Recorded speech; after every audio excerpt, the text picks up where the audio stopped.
Welcome back to the Failing Forward podcast. I am so excited to introduce to you guys all the way from London, UK, Dave Gibson. He is a sleep specialist. He's been working over 20 years in healthcare, providing advice, support, and intervention across a wide range of conditions to promote good sleep patterns and quality sleep.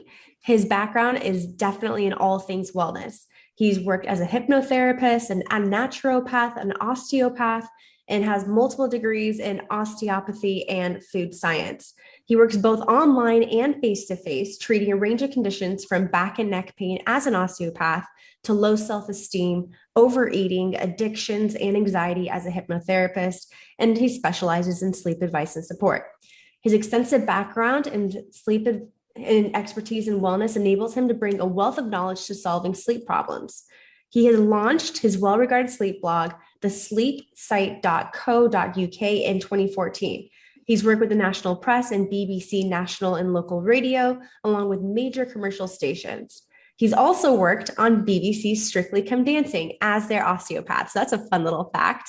But we're going to go and really dive into all things sleep today. Dave, welcome to the Failing Forward podcast, and thanks for being here with us today.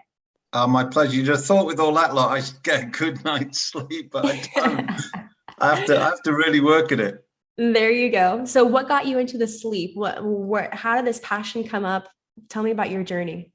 I'm rubbish at sleeping. I just, I realized when I became an osteopath, I quit advertising because of the stress.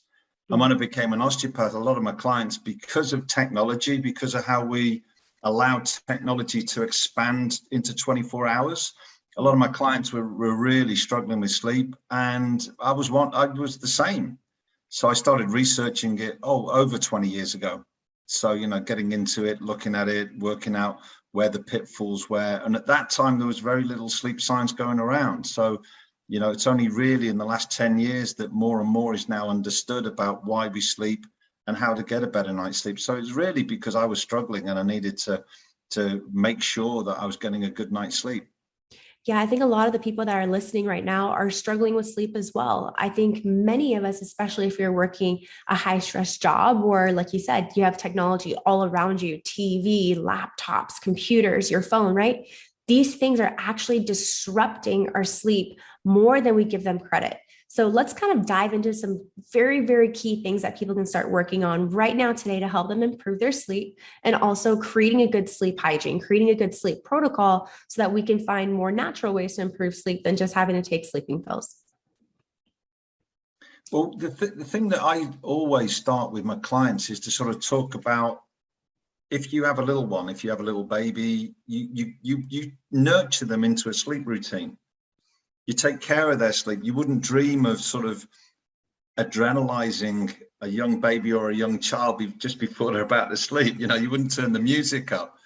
But, that sort of care that we took with them, we seem to have thrown it out with the bathwater, the baby out with the bathwater when it comes to our sleep. We expect to be able to do that, click our fingers and fall asleep.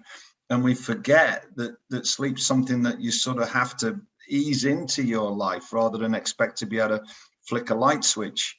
So, when I start talking to people about sleep, they really do not invest in it in the way that we would invest in a child's sleep.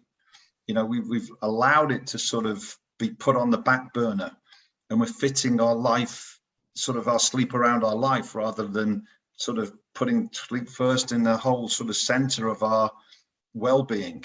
And it's now proven that if you get a bad night's sleep, all sorts of things go wrong. And yet there's still an attachment to being smart. If I could get away with less sleep, it's a really cool thing to do. There's still a lot of kudos and even masculinity attached to being underslept. We had a prime minister called Margaret Thatcher back in the 80s who, really, really sort of pushed it out there that she was great at undersleeping. So did Donald Trump. In the election, he was sort of going, I'm only sleeping 5 hours. Look at Sleepy Joe. He needs 10. So there's a lot of sort of resistance, if you like, to sleep. And it's really when I start off coaching people with sleep, it's look at your day, look at how you're approaching your day, and look at what are you doing in the evening to allow yourself to have enough hours, both to ease to sleep with a sort of sleep routine, and then get the eight or so hours that we need. You know, it's recommended that we get to between 7 and 9 hours. Most people are getting under 7 these days. Yeah. And it's funny what you said, the whole, people give you kudos for not sleeping a lot. And when I was running my sales and marketing company, I know I was victim to that. I would brag about being able to operate off of 4 or 5 hours of sleep. I was like, yeah, like I'm only sleeping 4 or 5 hours, but I'm getting up early, going to the gym, doing this, doing that. And at the end of the day, all we're doing is we're burning the candle at both ends. We are literally hurting our immune system. We're hurting our ability to be, functioning cognitively at our peak, right? So when you get more rest, you get more sleep, you just allow your body to recover. You allow your organs to recover. You allow all the bodily systems to recover so that you could be operating optimally. And that's what we really want. We don't want to be operating at 70% or 50%. We want to be doing the things that we need to do to allow our body to rest and digest, to allow our body to recover so that we can be the best version of ourselves, not just the okay version of ourselves. And that's why important sleep is, we need to make it a priority. When we just do. And I love what you said about sleep hygiene. You're so right with that analogy with the newborn baby. We are creating a routine for our newborn to let them know, hey, we're going to start to dim down the lights. We're going to turn down the noise. We might turn on a sound machine, right? We might do a bath at the same time every night. And we go through these routine with newborns to let them know, hey, trigger, trigger, trigger, trigger, trigger. It's bedtime coming up, but we don't tend to do the same things ourselves as adults. Well, there's 3 sorts of people that I treat. There's people with sort of genuine sleep disorders, and then there's people with disordered sleep, and that disordered sleep then breaks into 2 sections. Sleep disorders would be something like sleep apnea, where people are snoring, waking themselves up a lot, can't breathe through their nose properly, and that's something that needs a medical intervention, or restless legs. And then you've got disordered sleep. That would mean somebody that's like you were when you were running your sales company, consciously depriving yourself of sleep and not worried about it.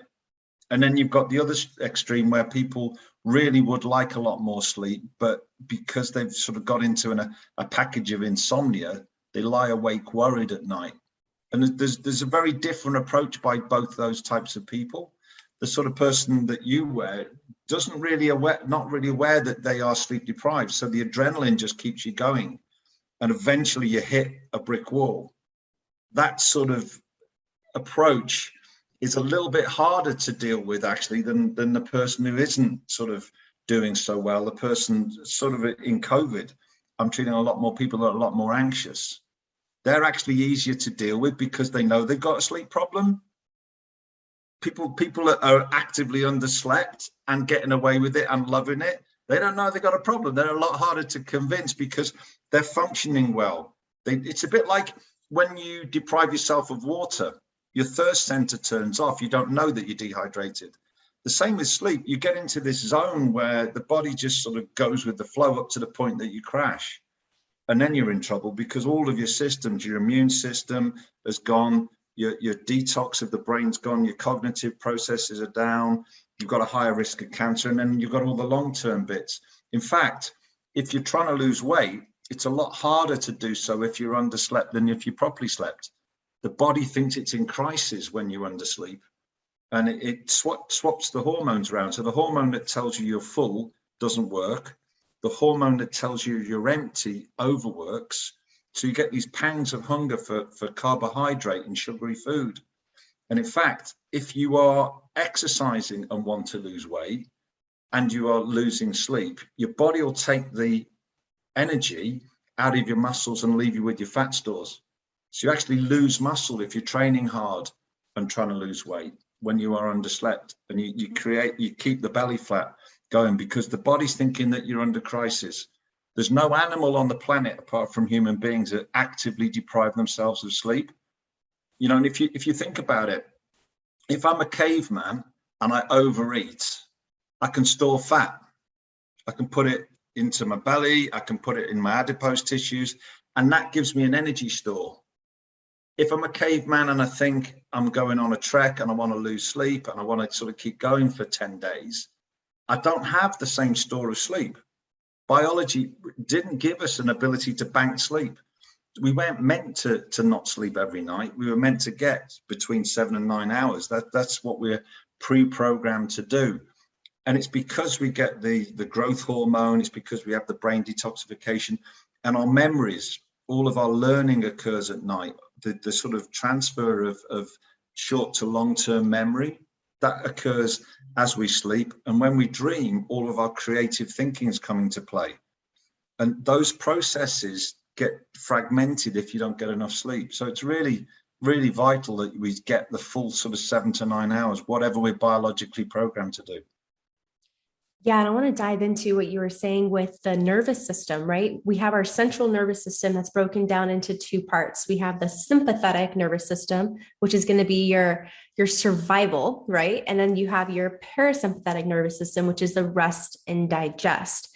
And I want to repeat that: rest and digest. So people that are looking to have healthy digestive systems, and like you said, with the weight loss, it's very important that you're getting that adequate sleep, because it's in that sleep that you're tapping into your parasympathetic nervous system that is allowing you to rest, is allowing you to digest, is allowing you to recover, is allowing you to function at optimal. Most people are not getting enough sleep, so they're constantly in that sympathetic nervous system, which is that fight or flight, that go, go, go, that survive, right?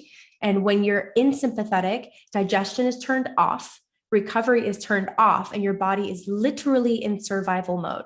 So we need to really start to balance out those two sides of the nervous system. It's okay to be sympathetic sometimes, because we want to have that kick to be able to just go and get things done. But if you're constantly in that sympathetic and you're never tapping into that parasympathetic rest and digest, that's when we're starting to have a lot of issues. And it's a huge issue, especially here in the States. And I'm sure it's probably similar in Europe as well.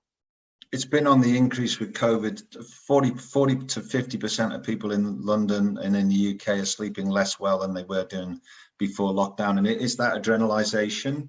When you look at the body systems, the body is very good at switching on sympathetic. You know, that ability to have your fight or flight. If you think about it, if you were looking at an alligator wondering, I wonder if it's going to eat me, yes or no, you're gone. So your sympathetic has to click in really quickly. I'm losing my teeth. And what happens is that we are very good at using that system. We get used to using it. It adrenalizes us, it keeps it going, it gives us the buzz. You know, when we're on sort of social media at night, that is adrenalizing too. And the problem is that sleep is a parasympathetic nervous activity. So you've got the sort of sympathetic going full blast, and you want to get into parasympathetic. Now, cavemen style, you'd have had the sun going down. So you'd have had darkness, which is the biggest single trigger of sleep. It produces melatonin. Then you'd have a decrease in temperature as the sun went down. Our body temperature is designed to go down as we sleep. And you have a kick in of a brain wave that is much more parasympathetic than sympathetic. We go towards this delta wave. So we're sort of going down a very gentle slope to sleep, rather than trying to sort of jump off a cliff and get to sleep. And what they're now learning is that part of that sort of process you can encourage with things like yoga nidra, relaxation. And a lot of these things are about getting the body to relax, but also slowing down the breath. A lot of these meditations to do with breathing out longer than we breathe in. And that encourages the parasympathetic to kick in rather than the sympathetic. So there's a lot of techniques that we can use to sort of aid us getting to sleep. But the idea of being able to switch our head off like a light bulb, if you can get to sleep in less than 30 seconds, you're sleep deprived. It's not that you're good at getting to sleep. You know, it should take us around 10 minutes to get to sleep on an ideal basis. That's because, again, prehistorically, we'd have been looking around, checking whether the area was safe to get to sleep. So our brains wouldn't naturally just sort of click off. And in fact, you know, they've looked at people that sort of take phones into the bedroom, use phones in bed, far more likely to get disrupted sleep than people who don't. There's a real sort of use of technology right before bed problem that provokes an increase in blue light, which you can block with the dimmers and the blue light glasses. But more importantly, there's a sort of adrenalization that you were talking about into the sympathetic nervous system.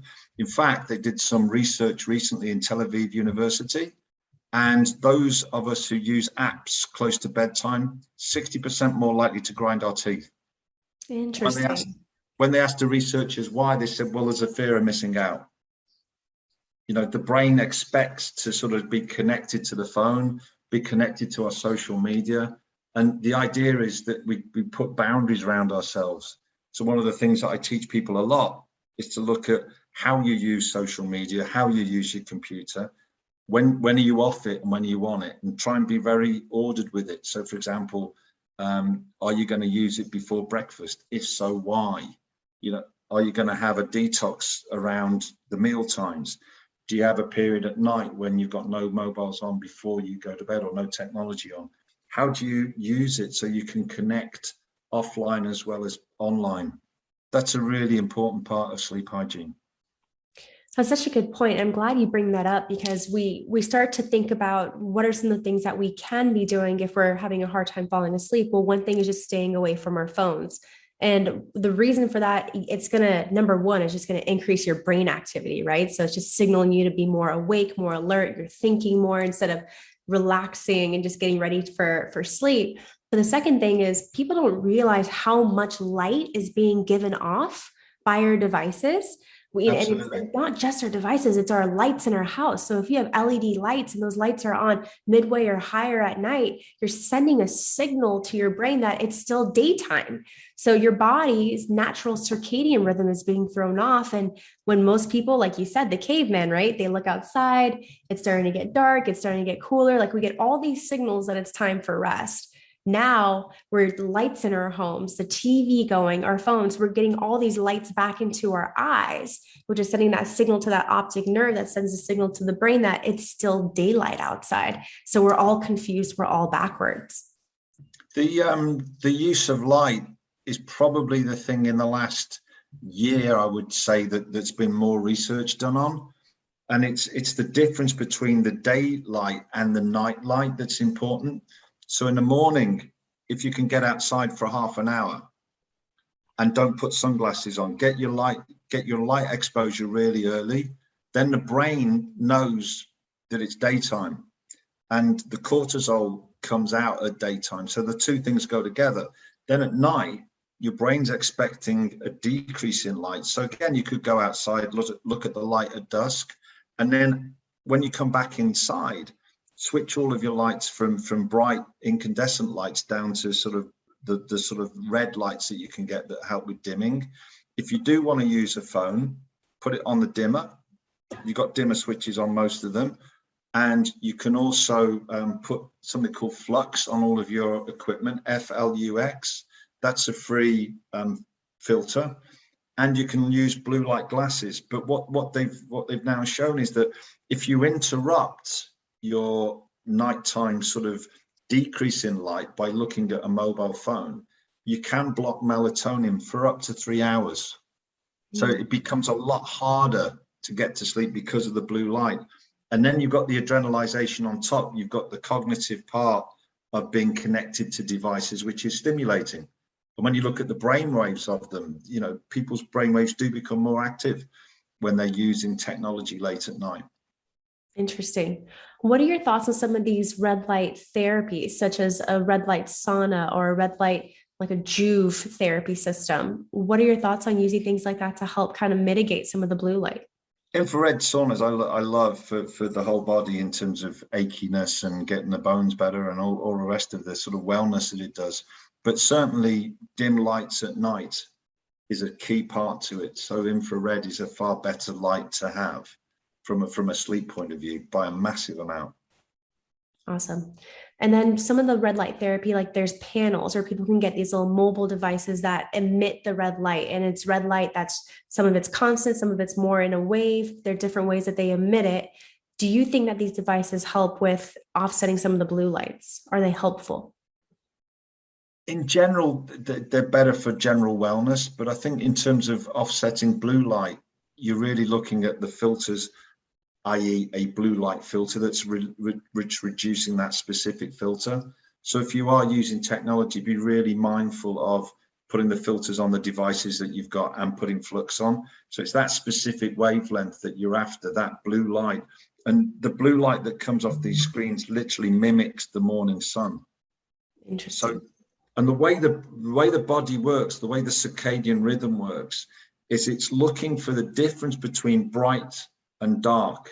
So it's looking for that. When you look at how the human species evolved, we evolved around the equator. So that species would have had 12 hours a day, 12 hours a night, and it would have been really distinct. It would have been really very dark and very light. And when you look at melatonin, it's a very clear hormone. It gives you a signal that you need sleep in terms of the desire for sleep. You've got a buildup of something called adenosine in the body. As we start to burn energy in the brain, we build up a byproduct called adenosine. That's what caffeine blocks. So it sort of removes that sort of chronology of I've been awake longer and longer and longer and longer and longer. As adenosine builds through the day, you get to a point where you need sleep. That then combines with melatonin that gives you the desire to sleep, and you get that sort of sense of nodding off. That's your sleep window starting. So that bit where you're sort of watching the TV and all of a sudden you're fast asleep, that's the bit when you should have been in bed, because that's when your melatonin is combined with your adenosine to give you that nudge to be nodding off. But what happens is when you look at the production of melatonin, if you think about it, we're now a species that lives way, way north and way, way south. So we're getting days where we're getting 4 or 5 hours of dark and the rest is sunlight. That wasn't normal for the species. Our melatonin was designed to be sort of produced in the dark. And we were very much a species that needed a lot of light and a lot of dark. And that means that if you get out in the day, you can strengthen your circadian rhythm. You can get a better night's sleep by getting sunlight. And it also gives you the vitamin D, which is another great hormone, great mineral to have. I'm saying it again, great vitamin to have. I'll get there in the end. It aids sleep, it aids bones, and it's part of your immune system. So getting outside in the early morning is a big part of sleep hygiene. Yeah, it's funny that you say that. I was talking to Dr. Phil about this the other day as well, and the importance of that morning sun. Like, if I know I want my natural wake up time to be 6 a.m., then getting outside right around that 6 a.m. marker and allowing my eyes to see the sun, right? The sun to hit my skin on as much exposed skin as possible, 30 minutes. Not only does it start to boost the natural production of vitamin D, but it also is sending a signal that it's time to wake up and my body's circadian rhythm is starting, cortisol starts, and it just gets everything going in the right way. It's also great for grounding. So for people that are dealing with stress and anxiety, that morning sun is very grounding. Getting outside in nature, very grounding. It just helps with getting everything started off on the right foot. The other good thing that you said earlier that I wanted to go back to is, even as it's getting darker in the day, right? Like at dusk or sunset, or even before you want to go to bed, getting outside when there's moonlight or not moonlight is just sending that signal again to your body that, oh, it's dark now, it's nighttime now, which is also going to help with that natural setting of the circadian rhythm. So getting outside just in general is going to send the right signals to your body that A, it's morning, B, it's night. Let's get the circadian rhythm going. If you can do that regularly, if you can do that 7 days a week, it would be better. But we have a lifestyle now that's getting more and more fragmented. I was talking to somebody the other day. Traditionally, we had the sort of 5 work days, 2 weekends. Now we've got 5 work days, which are split in, some in the office, some at home, working from home, and then some in the office. Regularity is the key to your circadian rhythm. The more regularly you can keep your sleep, the easier it is to get to sleep. So trying to get up and wake up at the same time, trying to go to bed at the same time. And if you can't do that, at least do one of them every time. So if you can't sort of say, okay, I'm going to have a late night one night and an early night the other nights, then get up at the same time 7 days a week and catch your sleep up with a nap. It's far better to do that than to bounce your body clock around, because you produce something called social jet lag, which mimics jet lag. If you think about what happens to school kids, for example, they stay up late studying. The body clock actually makes them stay up later than we do. And then you've got the studying and the social media. So they're depriving themselves in sleep Monday to Friday, and then they catch up at the weekends. So you might have sort of a teenager with 5 or 6 hours sleep in the weekday, and then they might have 10 or 12 on a weekend. That produces social jet lag, and it knocks all of your body systems out of sync. If you think about what happens when you go on a long haul trip, you don't feel great. That's actually happening when you bounce your body clock around You get used to it, but it's still the same process. And then on a Sunday night, you're going to find it hard to get to sleep to start the different cycle again. So always try and keep your sleep as regular as you can, and then go back to that routine, you know, the routine we were talking about with a baby. I like baths. I like showers. I like heating the body up a little bit before I go to bed, but only with a warm bath, because the body's designed to drop 1 degree centigrade as we sleep, to initiate sleep. And that's why it's always harder to get to bed in the hot summer nights than the cold winter nights. You know, the temperature of a bedroom needs to be about 16 to 18 degrees centigrade. That's quite cool. It's a lot cooler than we would normally have it. And then once you get into that sort of sleep routine, things like reading a book, having a warm drink, valerian is a good herb, for example, for getting to bed, valerian and hops. That what runs against caffeine. You know, caffeine we were talking about, that switches adenosine off, and in terms of a sort of way of initiating sleep. Valerian works the opposite way. It encourages sleep through that same receptor. And then things like having a sort of an hour away from technology, in terms of helping you unwind, reading a book, doing something relaxing, doing yoga is great, doing some meditation, or just doing a hobby that allows you to be in the flow and gets you out of your head and into your body would be great. What are some of your favorite hobbies? Some of the ways that you get yourself into the flow? Play the piano. Always played the piano. So that for me, you know, I'm off in cloud cuckoo land. And, you know, I try and read boring books. I don't read books about sleep because they keep me awake, but I try and read a boring novel. Some people, you know, a lot of my clients use the TV. There's some new research out recently about boring TV programs helping you get to sleep because they're not stimulating. They just become monotonous. The problem is to make sure you put them on a timer. So if you like using the TV to go to sleep, make sure something's going to switch it off, because they've proven if you leave the TV on all night, any light in your bedroom decreases the amount of sleep that you get. So whilst you might love it to get to sleep, make sure somebody or something or somehow you switch it off. Right. And I think all TVs now have a timer, right? So you can, when you start to watch your show, just put that timer on to turn off in 30 minutes or go to sleep in an hour, whatever it is. And I like the meditation apps. I think there's so many good ones out there. You know, Yoga Nidra is my favorite. It's just a very, very easy way of getting in the way of my head. And and that's what you got to do. You know, if you think about what we would have been doing prehistorically, we wouldn't have had access to all these screens. Yep. You know, I remember when I was a kid, I'm showing my age now, in the UK, we didn't have 24-hour TV. You know, TV used to stop at 10 o'clock at night. What are we going to do? There's nothing to do. We may as well go to sleep. That's not the case anymore. You know, we're in a 24/7, 365 day a week, a year. Boom. You can have your life 24 hours a day if you want it. You couldn't when I was young. So, you know, I used to get allowed late out to play the keyboards in bands. So I generated a pattern of being sleep deprived. I got used to being sleep deprived.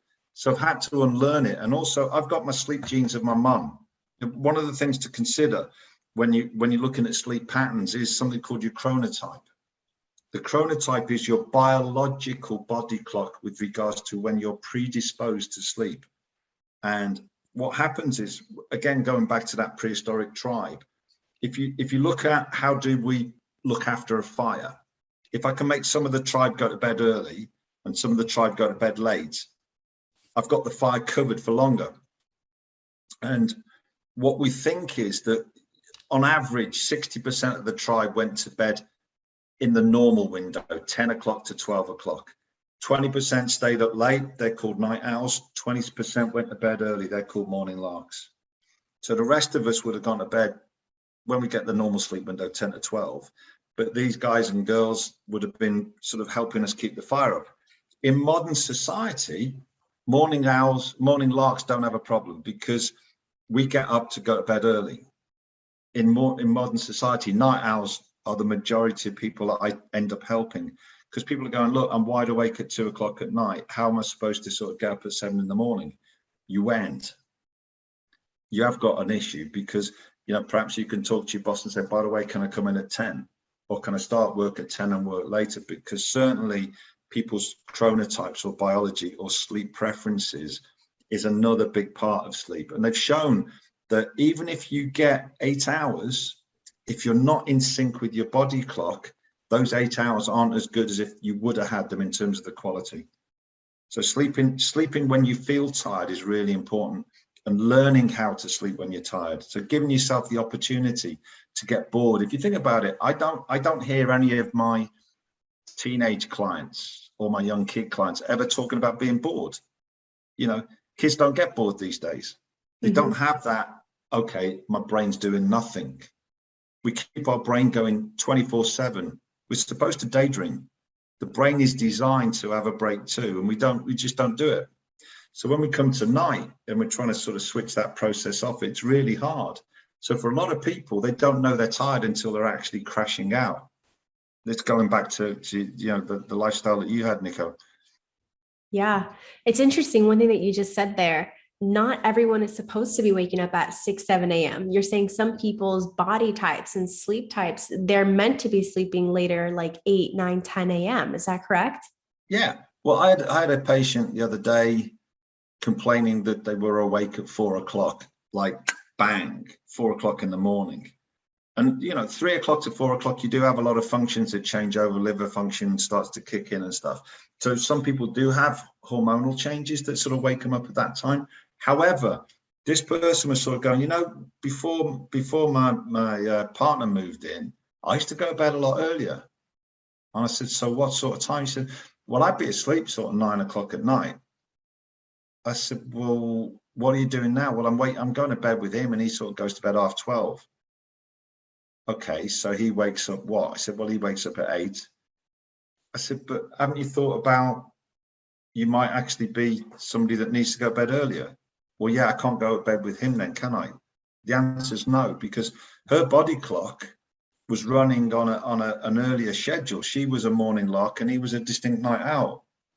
So when she was waking up at 5, and that was her old wake time, she'd go to bed at 9:30, she'd wake up at 5. So she'd have a glorious night's sleep. Now she was trying to fit in with him. Yeah. And the whole schedule had been absolutely shredded for her. Very, very interesting. So I'm sure there's someone that's listening right now that's saying, oh my gosh, that is so me and my partner, right? One of them needs to go to sleep earlier, one needs to go to sleep later. How can these, and a question that may be coming up is, how am I going to make this work for my relationship? Like, I need to have this time at the end of the day to spend with my loved one. But if my body clock says go to sleep earlier, his body clock stays up later, how are they going to find that time together for the relationship? It's tricky, you know. Some people do sleep in different bedrooms now. There is a sort of sleep divorce that's going on, where people do sleep in different beds, but they still make time. They sort of put their schedules on one side and make time in the evening early on, where everything's sort of put down, and they sort of connect. So you plan it, you put it as part of your schedule, and you plan for it rather plan against it. And that's what I come across a lot, which is sort of, I don't have time to sleep. Well, why not? Well, I've got my job, and then I've got the kids, and then I've got a bit of me time, and I've got a bit of him time, and I've got 6 hours left. That's hard. So something has to give. You know, we are time poor, we are overworking, and certainly what I found during lockdown is that people are elongating their hours. So they're doing a little bit of housework, a bit of childcare, a bit of this, bit of that, and all of a sudden their work schedule, it might be 8 to 10 hours of work still, but they're starting at 7 and they're finishing at 10. So so now I've got another problem, is now my head's switched on. Now I think I'm working more, and people have, for the majority of managers, people are working longer hours because they haven't coped with how to work Zoom and all the other things and coordinate. It's harder to coordinate online than it would have been in the office. So, you know, in the UK and in the States, people are working longer hours in some jobs, and they're working shorter hours in others because they've the commute is the big thing that they've changed. So some people have taken their commute and put it into work. Some people have taken their commute and put it into childcare and doing the odd jobs and watching the TV. More people haven't converted their commute to going out and do a bit of exercise. In the UK, the majority of people have increased they're watching a Netflix. So we've become a little bit more sedentary in the time that we've been given back, and again, exercise is one of the biggest influences of sleep. I get a lot of people coming, I don't get enough deep sleep. One of the ways that people look at quality when they've got the trackers, Fitbit and all the rest of it, or one of the sleep apps, everybody looks at two things: deep sleep and REM sleep. Deep sleep is the bit that restores the body. REM sleep is the bit that theoretically restores the mind.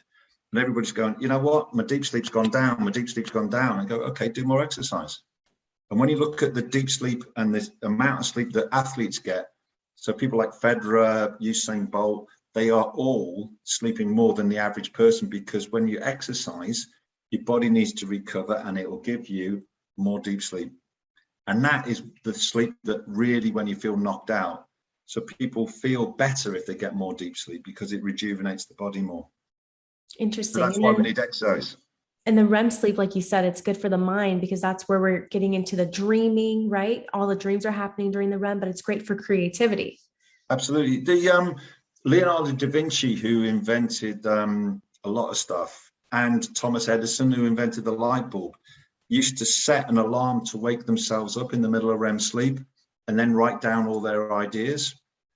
And when you go through sleep, you go through cycles of sleep, or sleep stages. You have 90-minute cycles. So when you sleep for 7.5 hours, which is the average that we need, you have 5 cycles of sleep.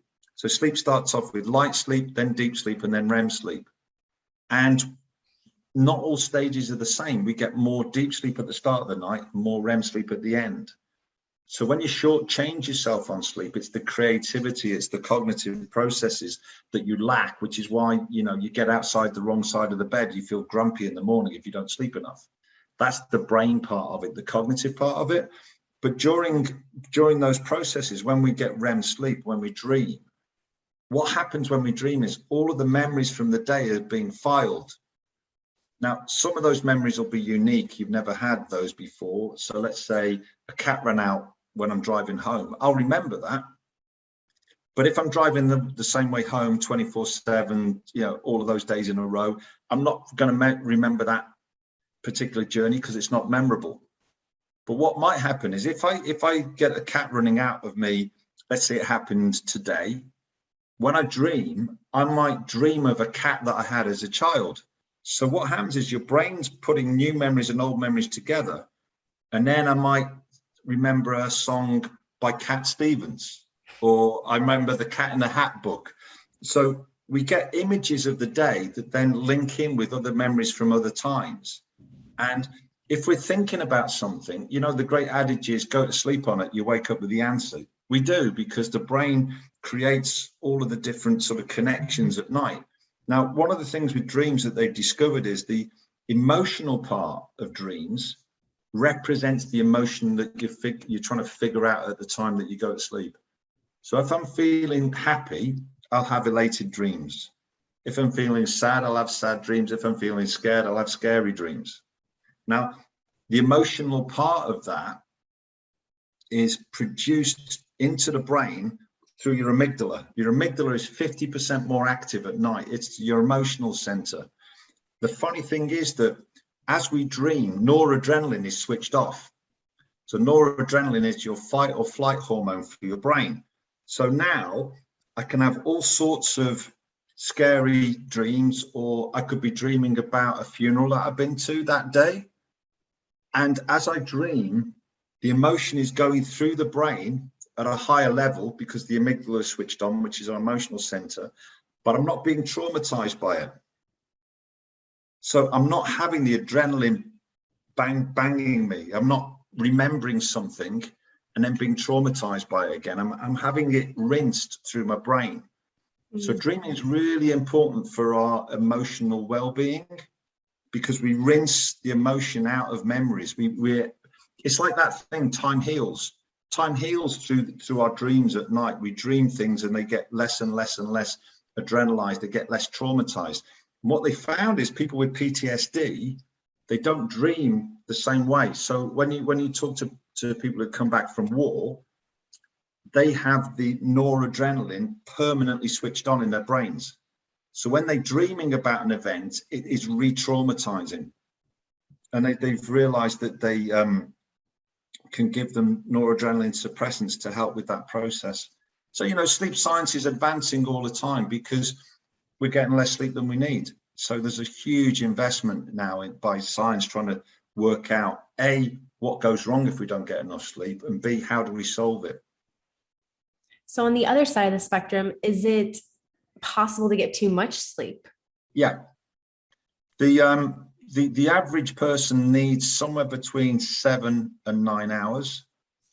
If you get less than 6, it's an issue. If you get more than 10, it's an issue. And the problem with sleeping too much is that you tend to generate depression. So either depression causes you to sleep too much, or vice versa. And also anxiety levels go up. So your brain just sort of goes into a different mode. Sleep is a rejuvenation process, but if you go too deep into it, there's other things going on. So if you find, particularly if you're sleeping a long time and you're waking up tired, that's also something you should be going to your GP to look at. It could be things like anemia, it could be a sleep issue, it could be depression, it could be seasonal affective disorder. But certainly if you're sleeping too much or too little, the GP is a good place to start. So I'm glad that I asked that question, because we talk so much about people aren't getting enough sleep at all. But then you think about a lot of issues that people are dealing with, like anxiety, like depression, like these mood disorders. And it'd be interesting to see the individuals that are struggling with those. Are they sleeping too much? Are they not getting themselves kind of going with the day? They just let themselves keep going back to sleep. Absolutely. You know, it's about getting the balance right. You know, when people ask me, how do you know if you've had a good night's sleep? It's really if you can wake up without an alarm feeling great. That's the archetypal gold standard, is to get up 7 days a week at the same time, feel great, don't need an alarm. That's everyone's dream. So let's talk about some things that we can do to get the best night's rest possible. Proper sleep protocols, proper sleep hygiene. We talked about the morning, when you want to wake up, getting outside in the sun, right? 30 minutes, as much exposed skin as possible, vitamin D. What are some things that we can be doing as the day progresses to get ourselves ready for nighttime? Have it in mind what your day looks like before you start. You know, to sort of plan it out that you've got an evening that isn't going to be chocker. So always sort of in the back of your mind, know how your day's going to pan out right from the start. When you look at things like caffeine is an important decision. It's the most used drug in the world, and it is super adrenalizing. It gets your brain going quicker, proven.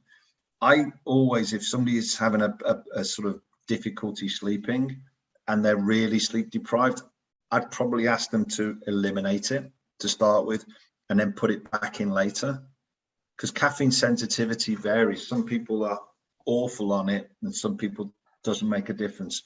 You know, I know people that can have 3 cups of coffee 12 o'clock at night, go to sleep within 15 minutes.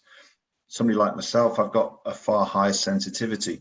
What I like to do with caffeine is to drink my cup of coffee at 11 to 11:30 in the morning.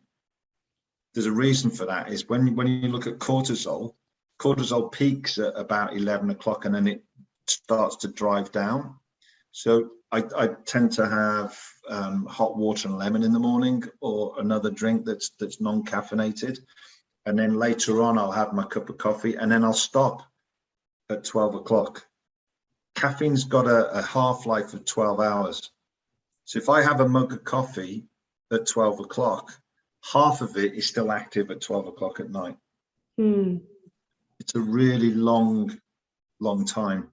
So when you're looking at that, it's really important that you look at your sensitivity around caffeine and stop at lunchtime. The other thing I always encourage people to do is to take a proper rest. Don't try and work through lunch. Take a break. Get outside again, get some fresh air, switch your head off, relax. Then in the afternoon, you know, and eat regularly, eat in time. Then in the afternoon, again, Try and stay off coffee. In the evening, eat 3 hours and eat 3 hours before you go to sleep is the limit. Drinking 2 hours before you go to sleep is ideal, i.e. don't drink in the last 2 hours. Why? Because although alcohol helps you get to sleep, it's a sedative, but it will affect your sleep later on. And then once you've gone through the evening, work out, exercise. You can do exercise quite late, actually. People have this sort of idea that you can't. You can, as long as you don't create too much cortisol, as long as you're not in a gym with bright lights, as long as it's not adrenalizing. Because one of the things with exercise is it heats your body up.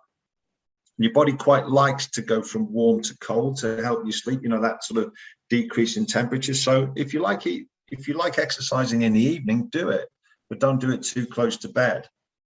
And also, if I had a preference, I'd always get somebody to exercise outside in the morning because of that morning light.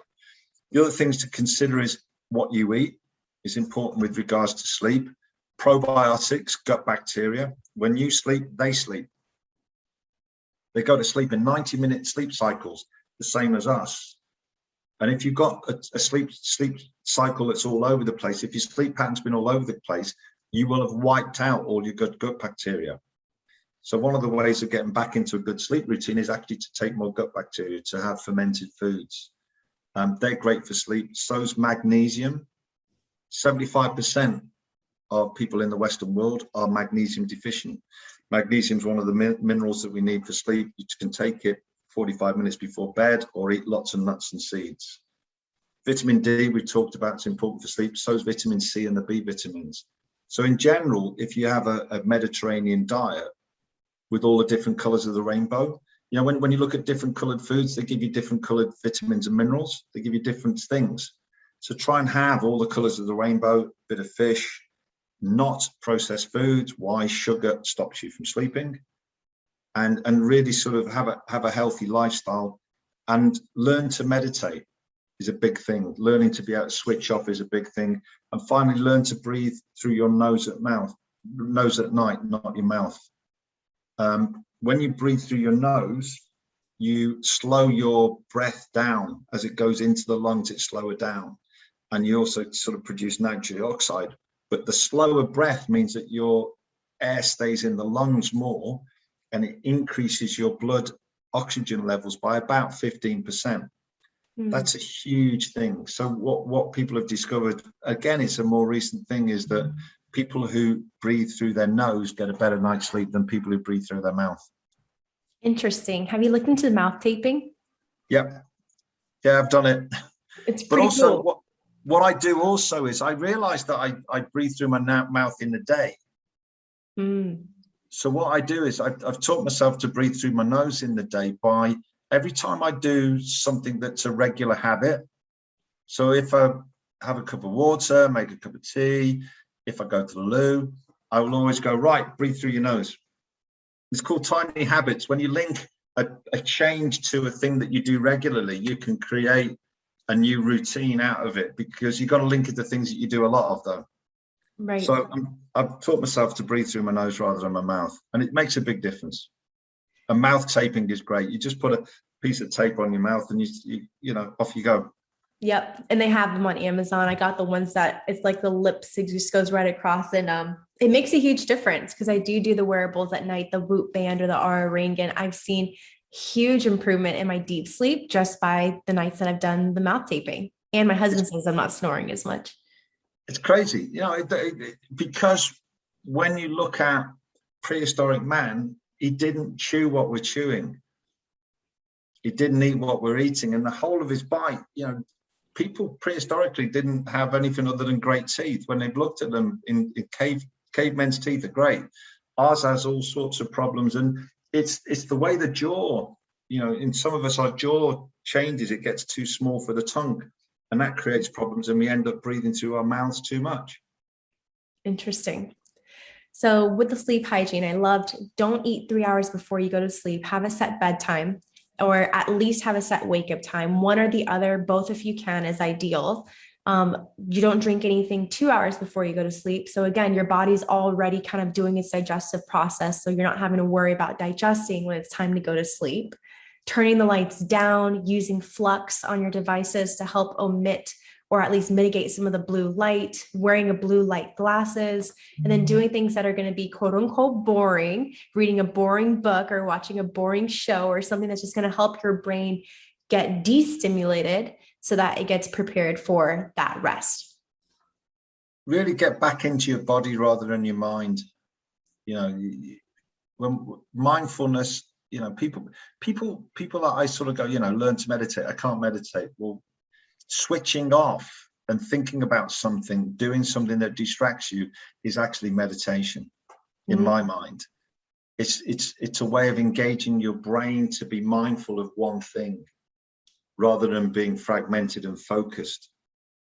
You know, so focused on something that's adrenalized or fragmented and thinking of lots of different things and dancing around and really going back to that sympathetic system. You know, the parasympathetic likes to be calm at night.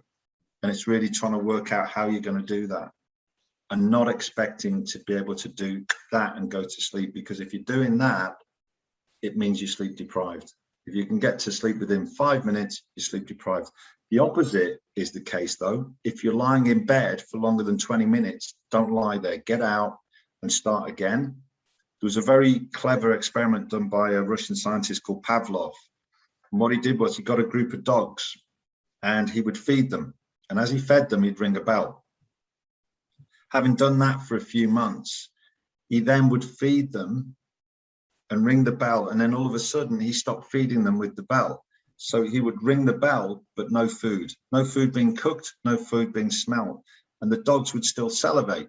So he'd condition them to expect bell equals sleep. Sorry, bell equals food. I'm jumping ahead. So what happens to us is what you want to do is to condition yourself with those triggers so that bed equals sleep. If you're lying in bed awake, your brain's now going bed equals wake. Bed equals trying to sleep and not getting to sleep. So ideally, get out of bed, start again, do something soporific, create an area of calm, and then come back to the bedroom when you think you're going to fall to sleep.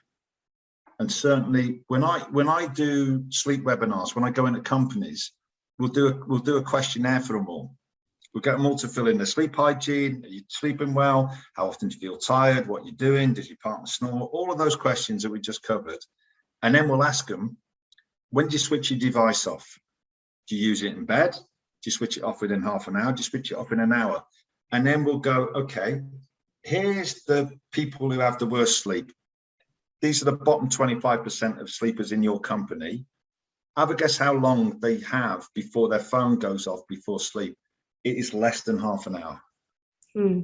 Categorically, if you are using your phone in bed just before you're going to sleep, you'll be sleeping less than somebody who isn't. It's proven. That's crazy. Can't be done. That's crazy. So that's really interesting that you say if you're having a hard time falling asleep, 20 minutes plus in bed, like get out of bed. Because for me, I'll just sit there and my mind's still racing and I'm thinking about it, I'm getting frustrated, anxious.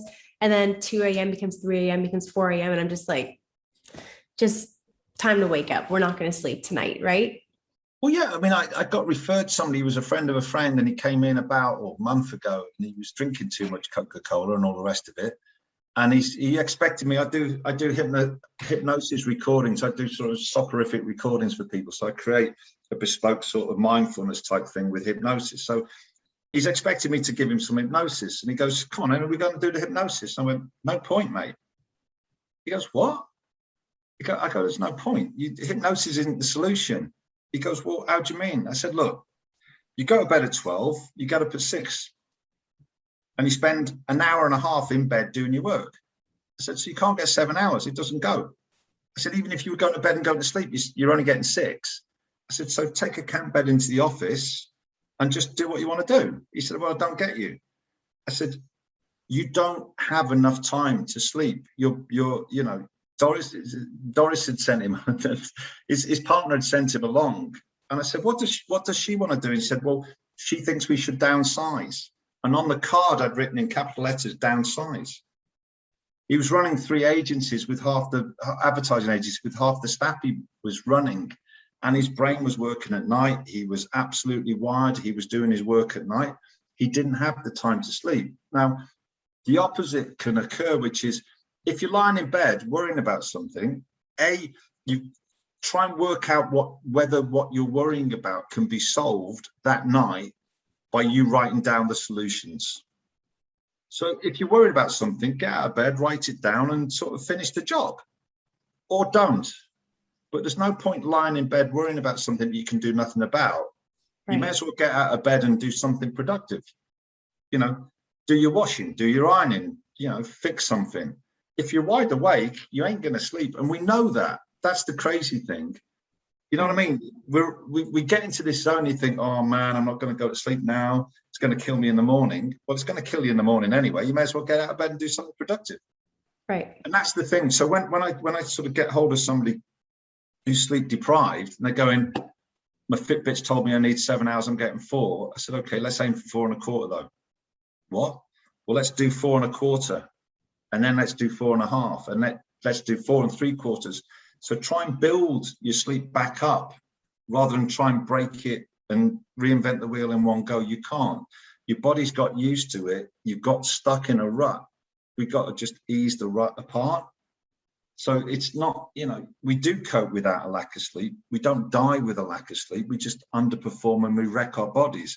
But if we do it slowly, we can get back into, and, you know, there are some things that are dead obvious, you know, the caffeine one. I had a bloke the other day. He was looking for a book. We were in a bookstore. He was looking for a book. It's called Why We Sleep. It's by Matthew Walker. It's probably the archetypal sleep reference book. And he's looking for a book on sleep. We were in one of the big stores, and the bloke couldn't sign it. So I gave him the book, and I said, "Look, here you go." I said, "What's your sleep like?" He said, "Oh, awful. Can't sleep." He said, "So, you know, I go to bed, lie awake, and then I have to use a load of coffee in the morning to wake myself up." I said, "Well, what time do you have your last coffee?" He goes, "About 7 o'clock at night." And I'm trying not to laugh. This guy's got a sleep problem. He's buying a book on sleep and he's drinking caffeine at 7 o'clock at night to keep him going so he can stay up late. And then he wakes up. He's just like, "Okay, mate, you can have my card, but please just kill the caffeine." "Yeah, but I can't." "Why not?" "Oh, I love caffeine. It keeps me going." "Yeah, but that's the issue." And a lot of us do know what the problem is, but we can't resist it. A lot of us do know that I'm playing on a game at night in bed, but I can't resist it. A lot of us know that we should put the work down. A lot of us know that we shouldn't have that last cup of coffee, but we do it. And that's the other thing, is that when I look at sleep, adults who have sleep problems weren't sold sleep as children. They weren't taught about it. They weren't informed about it. They weren't encouraged about it. Some of them were told that their bedroom was a punishment area. You know, you've been a naughty boy, go to bed. Go to your bedroom. What? Okay, I'm now when I go to bed, my brain thinks I'm being punished. Right. Also, have a guess what? You've been great. You can stay up late to watch your favorite program. I've just given you sleep deprivation as a reward. Or you've been great, have a sweet. I've just given you sugar as a reward. You know, we're educated that sleep is somehow something that you have to do, but you don't really want it. And then you can have a bonus. You can have less sleep. You've been a great boy, have less sleep. What? So we have all of these mixed messages that we're given as children. We're not sold it. We're not taught about it. We're not encouraged to do it. We're resistant to it because our big brother gets less of it than we do and goes to bed later. Or, you know, I've got a problem doing it because I want to be on my Game Boy a bit more. Yeah. The only way around it is to be really clever with our children and sell them sleep, talk about what it does, talk about why you need it, and talk about their dreams. Really make sleep exciting, make their bedroom theirs, their haven. Don't let them play in bedrooms. Never let a child play toys in bedrooms, because again, you're associating fun and excitement with the bedroom. Try and get them out of their bedroom before they go to sleep, but then go back in. So if you've got a teenager, don't let them sort of work all night and then expect to sort of go to bed straight away. Try and get them out so they've got a bit of a wind down routine. But certainly if we want our children to have as bad a sleep as we do, if we keep on role modeling what we do, they will do. So again, it's our boundaries. It's about how do we look after ourselves so that they role model themselves on looking at us. One of my favorite conversations was around, I was doing some coaching for my daughter. And I was saying to the therapist I was using, I'd split up from my mum. I said, yeah, my daughter says that, and that, and she tells me to do that, and that. And she says, you can't expect me to do it if you're not doing it yourself. And the therapist goes, well, she's right. And I go, yeah, but I don't do that, do I? And she said, you do exactly that. So I said to my daughter, I was drinking a bottle of Diet Coke at the time. I said, so right, sweetheart, we're now going to do by the examples and everything's fair. And what I do, you can do. She said, yeah, I'm having a bottle of Diet Coke then, Dad. Okay. So Diet Coke had to go instantly. I never drank another bottle of Diet Coke ever again in my entire life. My daughter was 6. She's now 17. I have not had Diet Coke for 11 years because I don't want her to drink it. And I think that's what we got to do with sleep. We got to role model good sleep hygiene, and then our kids will just follow us. My favorite quote that you put was this, and I wanted to go ahead and close it out with this because I think it's so powerful. You said, my belief is that sleep plays a huge part in our lives. It affects how we feel, how we behave, and our ability to perform, whatever the age. I believe it is a fundamental pillar of physical, mental, and emotional wellness.